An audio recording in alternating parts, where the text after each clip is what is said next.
नमस्कार, मैं हूं अखिलेश पांडे और आप देख रहे हैं सी न्यूज भारत। वक्त हो चुका है न्यूज आवर का। भारत सरकार के गृह राज्य मंत्री नित्यानंद रॉय जमुई दौरे पर हैं, जहां उन्होंने सभी कार्यकर्ताओं के साथ मुलाकात की। साथ ही जिले के अधिकारियों के साथ समीक्षा बैठक करते हुए उन्हें कई दिशा निर्देश भी दिए। उन्होंने कहा कि प्रधानमंत्री नरेंद्र मोदी ने देश के 115 जिलों को आकांक्षी जिला घोषित किया है, जिसमें जमुई जिला भी शामिल है। आकांक्षी जिला, इसका मतलब होता है कि वो जिला जहां अभी काफी कुछ विकसित करने की जरूरत है। आगे सुनते हैं कि मंत्री महोदय ने क्या कुछ कहा। वहीं प्रेस कॉन्फ्रेंस में श्रेयसी सिंह, जिला अध्यक्ष कन्हैया सिंह, कार्य समिति सदस्य विकास सिंह, प्रकाश भगत, जिला मंत्री विनय पांडे, महिला मोर्चा जिला अध्यक्ष साधना सिंह, सोनीलाल पासवान, अधिवक्ता गोपाल कृष्ण समेत कई नेता कार्यकर्ता मौजूद रहे। एमएलए श्रेयसी सिंह ने कहा कि केंद्र गृह राज्य मंत्री जिले के दौरे पर हैं। उन्होंने जो भी दिशा निर्देश दिया है वो पूरा किया जाएगा। आगे सुनते हैं कि एमएलए श्रेयसी सिंह ने क्या कुछ कहा। भारत सरकार के गृह राज्य मंत्री नित्यानंद राय झाझा जमुई तमाम जगह का एक तरह से कल मीटिंग किया, तमाम झाझा के कार्यकर्ताओं से भी मिला और जमुई के कार्यकर्ताओं से भी मिला। इसी क्रम में आज मीडिया को संबोधित करते हुए कहा कि हर हाल में जमुई का विकास किया जाएगा।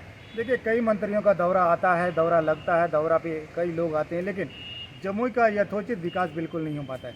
हालांकि केंद्रीय गृह राज्य मंत्री ने कहा कि एक यूनिट लगेगी यहाँ, लेकिन कब लगेगी ये कहना मुश्किल है। कौन सी यूनिट लगेगी ये भी पूरी तरह से भी क्लियर नहीं। हालांकि उन्होंने कहा कि 115 जिला को प्रधानमंत्री ने आकांक्षी जिला में शामिल किया है, जिसमें जमुई जिला भी उनमें से एक है। आकांक्षी जिला का मतलब होता है कि कुछ ज़रूरत है जिस तरह से जमुई का विकास हो पाए। हालांकि अब स्थानीय विधायक श्रेयसी सिंह ने मीडिया को मुखातिब होकर फर्राटेदार मीडिया से बात की। जैसा कि आप जानते हैं, श्रेयसी सिंह मीडिया फ्रेंडली भी, जबकि पत्रकारों ने उनसे कहा कि जिस तरह से लाउड स्पीकर पर यूपी में बवाल मचा हुआ है, क्या बिहार में भी अच्छी बातें हो पाएंगी? उन्होंने कहा यह कहना मुश्किल है। पत्रकारों ने यह भी पूछा कि नीतीश कुमार को राष्ट्रपति उपराष्ट्रपति बन जाना चाहिए। बोले ये उनके ऊपर डिपेंड करता है और राज्य के जो मंत्री हैं उन पर डिपेंड करता है। देखना लाजिमी होगा कि केंद्रीय गृह राज्य मंत्री आने से जमुई का कितना विकास हो पाता है। देखिए हमारी खास रिपोर्ट, उन्होंने क्या कुछ कहा, क्या क्या बातें हुई हम लोगों के साथ, देखिएगा एक खास रिपोर्ट। पूरा रह जाता है, विकास जो होना चाहिए वो नहीं हो पाता, चाहे किसी भी एंगल से इसको शामिल कर लिया जाता है जम्मू में। लेकिन जैसे सड़कें बनानी हो या कोई भी विकास कार्य हो, उसमें तो जो राशि का बंदर बांट हो जाता है, वो जब तक बंद नहीं हो पाता तो कैसे पूरा विकास हो पाएगा। देखिए, सिर्फ और सिर्फ भ्रष्टाचार का यहाँ मुद्दा नहीं है। अक्सर क्या होता है कि सरकार कुछ चीज़ बना देती है, लेकिन उसकी देखभाल नहीं होने की वजह से वो टूट हो जाती है। हम लोग सब लोग अपने घर में देखते हैं, अपने आसपास की सरकारी व्यवस्था को भी देखते हैं कि जब उस चीज़ की मेंटेनेंस सही तरीके से नहीं होती है तो वो उसको टेक केयर करना मुश्किल हो जाता है, वो नष्ट होते जाता है धीरे धीरे। इसी वजह से कल जब हमारे बीच जो गृह राज्य मंत्री आए थे, उन्होंने सबसे ज़्यादा चर्चा इसी के ऊपर किया कि किस तरह से पब्लिक को इन्वॉल्व करके कमिटीज़ बना के छोटे छोटे किस तरह से हम लोग ऐसा काम कर सके। जैसे अगर कोई सामाजिक शौचालय बन रहा है, वहाँ पर किस तरह से कमेटी को रख कर ताकि लोकली लोग उसकी देखभाल करें, क्योंकि वही लोग उसका लाभ भी उठाएंगे। और इसी तरह से हम लोग आगे बढ़ेंगे तो डेफिनेटली जो सिर्फ मेंटेनेंस की बात है वो कहीं ना कहीं पूरी होगी।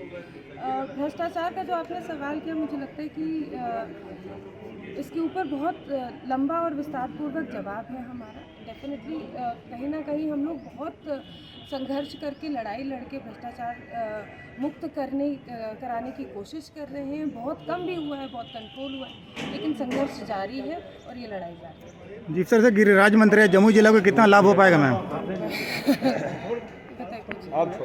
गृह राज्य मंत्री आए जमुई जिला में, कितना लाभ हो पाएगा जमुई जिला को? अरे स्वयं गृह राज्य मंत्री अगर जमुई जिला आ रहे हैं तो लाभ ही लाभ है। इतना कुछ सीखने के लिए मिलेगा, केंद्र की इतनी योजनाएं मिलेंगी, सारी जमीन पर उतरेंगे। निश्चित रूप से बिल्कुल जमीन पे उतरने के लिए हम लोग खड़े हैं। जल संरक्षण की अच्छी व्यवस्था है, जल स्तर हमारा बढ़ा है, ऊपर की ओर आया है।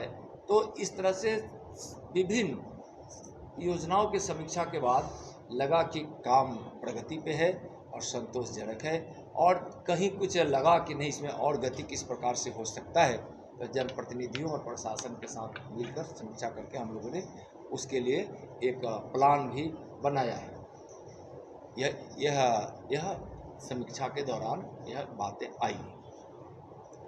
दूसरा है कि कल हम भारतीय जनता पार्टी के कार्यकर्ताओं के साथ भी संवाद किए और अभी 23 अप्रैल को बाबू वीर कुंवर सिंह की जयंती पर वहाँ आज़ादी के अमृत महोत्सव जो माननीय प्रधानमंत्री जी के नेतृत्व में और उनके प्रेरणा में पूरा देश मना रहा है, जो वैसे महापुरुषों को, वैसे लोगों को जिन्होंने अपना बलिदान आज़ादी की लड़ाई के लिए दिया है या इस देश के लिए दिया है, जो कहीं गुमनाम बनकर रह गए हैं या इतिहास के पन्नों में जिनको उचित स्थान नहीं दिया है इतिहासकारों ने, या फिर स्थान दिया भी गया है तो कम बेशी कर दिया गया है, उन सारे लोगों को नमन करने का और याद करने का यह अमृत महोत्सव है, ताकि हम उनसे प्रेरणा ले सकें, हमारी पीढ़ी जान सके कि इस देश को किस प्रकार से इस देश के महापुरुषों ने, वीरों ने, बलिदानियों ने किस प्रकार से इस देश के लिए अपना सर्वस्व न्यौछावर किया है। तो उसकी कड़ी में 23 अप्रैल को बाबू वीर कुंवर सिंह का विजय उत्सव होता है। हम सब जानते हैं उन्होंने अंग्रेज़ों से बड़ी लड़ाई लड़ी थी और 4 बार अंग्रेज़ों को पराजित भी किया था। तो आज़ादी के अमृत महोत्सव के अंतर्गत बाबू वीर कुंवर सिंह के विजय उत्सव पर तिरंगा ने विश्व रिकॉर्ड बनाया है। अपना राष्ट्रीय ध्वज अब गिनीज बुक में आ गया है। 78,220 ध्वज जो व्यवस्था उन लोगों ने बनाई थी उसमें काउंट हुआ और लाखों लोग पहुँचे थे। और माननीय गृह मंत्री जी आदरणीय अमित शाह जी के साथ लाखों की संख्या में ध्वजा को वहाँ फहराकर हम लोगों ने एक संकल्प भी लिया और गिनीज बुक में नाम भी आया।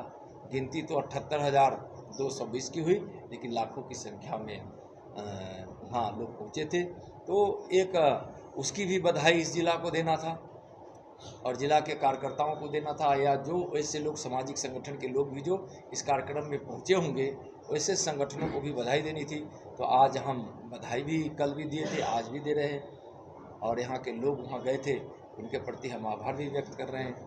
तो यह कार्यक्रम 2 दिवस का हमारा रहा है। पूछिए। बिहार से सी न्यूज़ संवाददाता बीरेंद्र कुमार की रिपोर्ट। फिलहाल इस खबर में इतना ही। देश दुनिया की तमाम खबरों के लिए देखते रहें सी न्यूज़ भारत। हर खबर आपके साथ, आपके हाथ।